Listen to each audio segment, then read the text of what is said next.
Boa noite, começa agora mais um Visão Técnica nessa sexta-feira, dia 13 de maio, semana marcada pelo afastamento da presidente Dilma Rousseff da presidência da República. Recebo hoje o analista Thiago Missaca, da Rock Trade. Thiago, primeira vez comigo aqui apresentando. Verdade, né? É um grande prazer sempre participar do programa, principalmente hoje com a Paula. Obrigada por ter vindo. E, bom, essa semana, o que marcou foi o impeachment no Senado. E nessa sexta-feira o Ibovespa caiu bem forte, né? Teve um movimento bem acentuado de queda.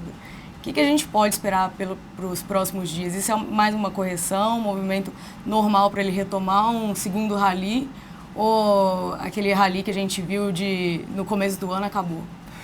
Olha, Paula, foi um movimento bem interessante mesmo. Talvez tenha até decepcionado algumas pessoas, né, que esperava de repente mais volatilidade, de repente esperava o mercado explodindo para cima, né, com o afastamento da presidenta. Mas não foi isso que a gente viu. E a gente acabou vendo até o contrário na sexta-feira, como você mencionou. Uma boa queda no mercado, o mercado acabou dando um tom um pouco mais vendedor durante a semana.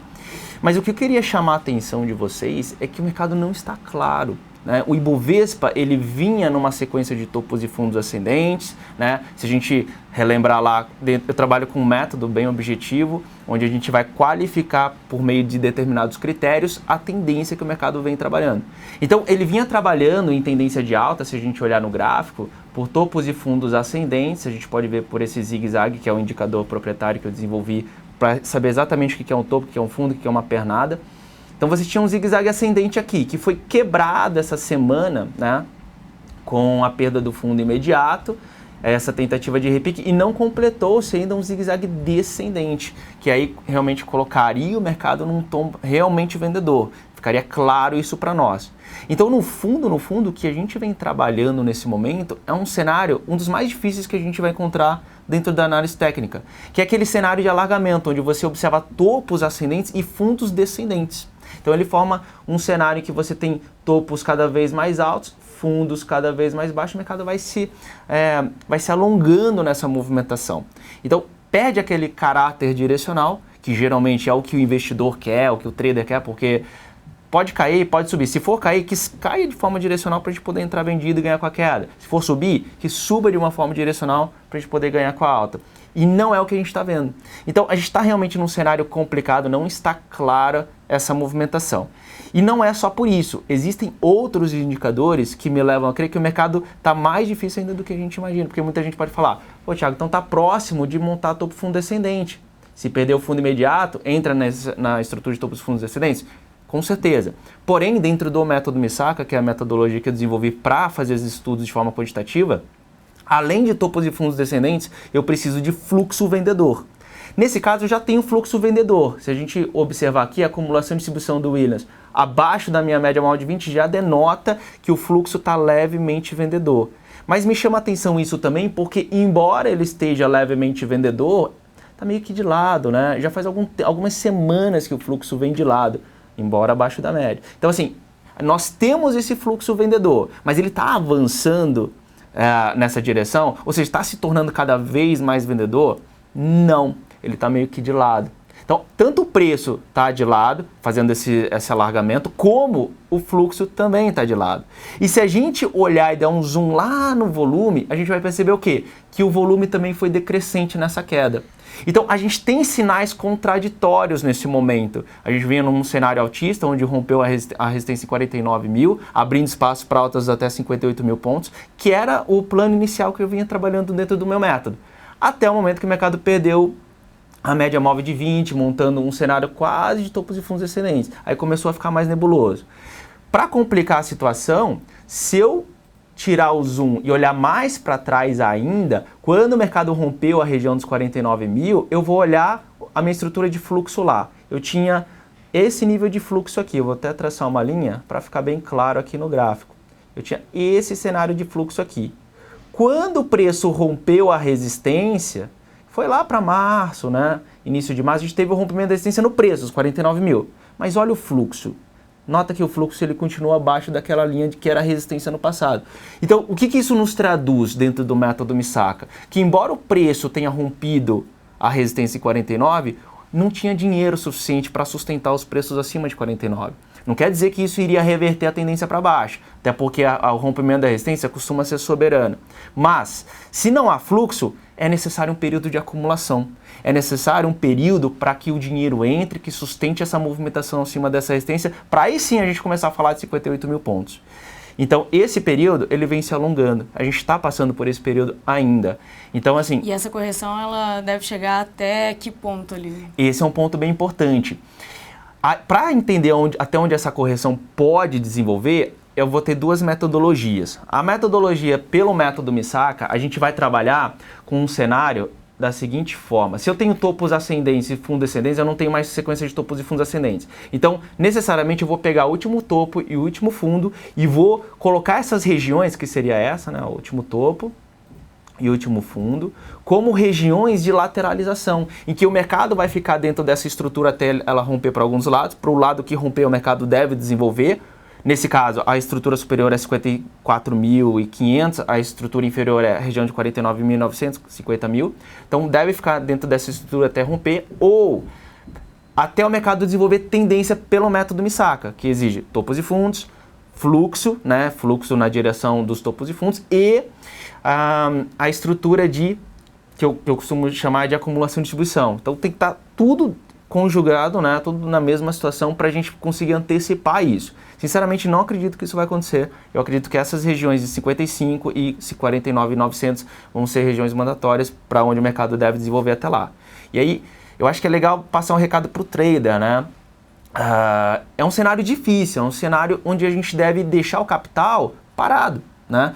Eu gosto... Não ficar tentando fazer trades pequenos nessas bandas. Assim. Exatamente. Você que já tem alguma experiência com isso, sabe que o investidor, ele fica impaciente nesse tipo de cenário, em que o mercado parece que vai para um lado, acaba não indo, né? E aí ele não quer deixar o capital parado. Só que a gente tem que pensar, pessoal, que a maior parte do tempo, as regras que regem a nossa estratégia, elas não estão sendo satisfeitas. Por exemplo, dentro do método Misaka, eu tenho uma estratégia que chama modelo de explosão. Existem 7 critérios a serem atendidos para eu tomar posição ali. 7 critérios. Se um não for atendido, é porque eu não devo operar. Então, no fundo, a minha estratégia fala a maior parte do tempo para eu não operar. E o trader, ele tem aquele impulso, né, de querer montar a posição, ele acha que está perdendo dinheiro por não estar operando. E é justamente o contrário, né? Então, acho que é legal desmistificar isso. E até então, esse período seria realmente um período de ficar afastado de Ibovespa. Assim. Vacas magras, pessoal, é um período difícil. Quem não que não tenha oportunidades, né? Não tem oportunidades sim. isoladas. A gente até vai falar no segundo bloco, né? Sim, a gente tem algumas oportunidades para vocês, vão ter algumas oportunidades isoladas, principalmente para quem opera de forma mais quantitativa, que opera sempre aquele mesmo papel, com os mesmos modelos, eventualmente vai surgir alguma oportunidade. E é legal também pensar em tempos gráficos mais curtos, né? De repente, no diário do Ibovespa está mais complicado, mas olha, o range é 55 e 50, né? 49.900. Tem um range satisfatório para a gente operar, de repente, nos 120 minutos. Outra coisa, uma dica aí que eu deixo para o trader que gosta realmente dessas operações mais curtas, de repente ele encontra a tendência por ali. Eu queria até deixar um recado, no site da Rock Trade, né, rocktrade.com.br, eu escrevi um e-book, né, onde eu apresento os 7 erros que todo investidor iniciante comete, né? E um deles é justamente esse de querer operar no momento difícil, não entender que existe... Ansiedade em querer entrar no trade, né? Bom, a gente foi a nossa chamada até no Facebook para o programa. Vamos falar de dólar. Você, nos bastidores aqui, a gente estava comentando da operação que você tinha aberto na venda do dólar. E sua projeção de longo prazo até o final desse ano, né, de 2,75. O dólar realmente está pesado, pessoal.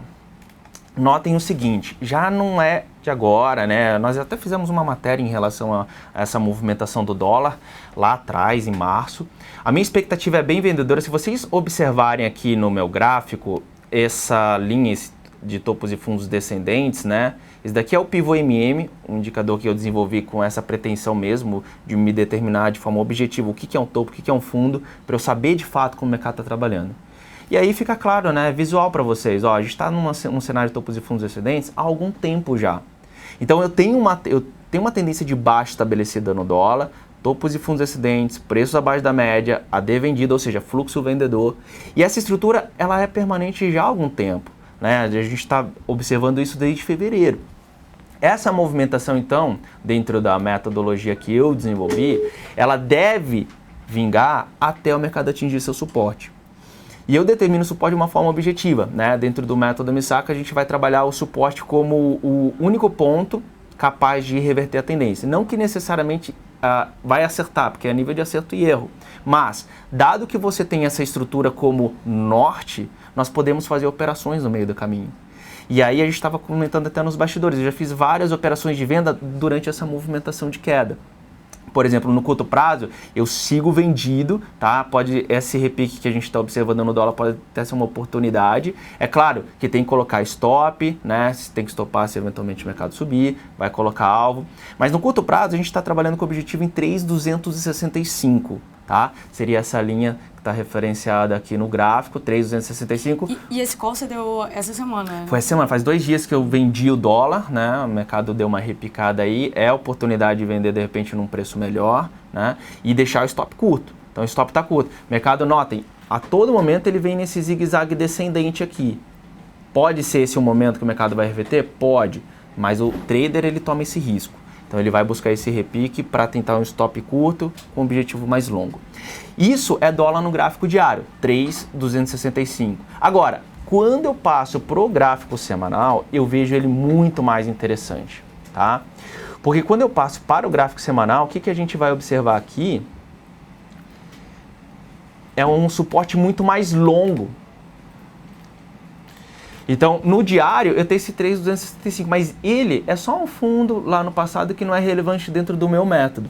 No meu método, no gráfico semanal, eu tenho um suporte bem mais longo, que é um suporte em 2.750, 2.700.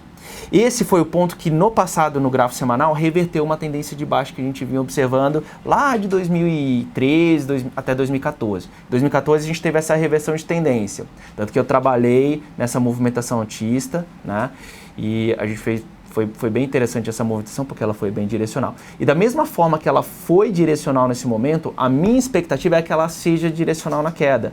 Foi inclusive quando a gente escreveu aquele artigo, né? Fez aquela entrevista com você, onde eu apontei essa região de suporte como 2.700 e poucos como uma região provável para o final do ano. E, mais uma vez, não é porque é provável que o trader vai simplesmente vender e esquecer isso até bater lá, né? Vender e segurar até o final do ano, né? Exatamente o que a gente estava comentando, né? Oportunidades ali aparecerão, tanto na venda quanto na compra. Aí cabe ao trader se posicionar no melhor momento. Por exemplo, eu estou vendido no gráfico diário com objetivo de 3.265, aí você vai falar, mas Thiago, você acredita em 2.700, por que não amplia esse alvo? Por que não vende no gráfico semanal? Porque no semanal, embora eu tenha expectativa longa, eu não tenho um modelo me gerando trade, eu não tenho todos os critérios do meu modelo apontando, esse é o time de venda, esse é o momento. Não é no semanal, pode ser no diário, nesse caso é no diário. Tiago, vou pedir para a gente fazer um intervalo. Pessoal, daqui a pouco a gente volta, daqui a uns 30 segundos. No segundo bloco a gente vai analisar a Petrobras, Vale, e o Tiago está com umas ações também já na mira aí para compra também. A gente vai dar essas indicações. Até daqui a pouco.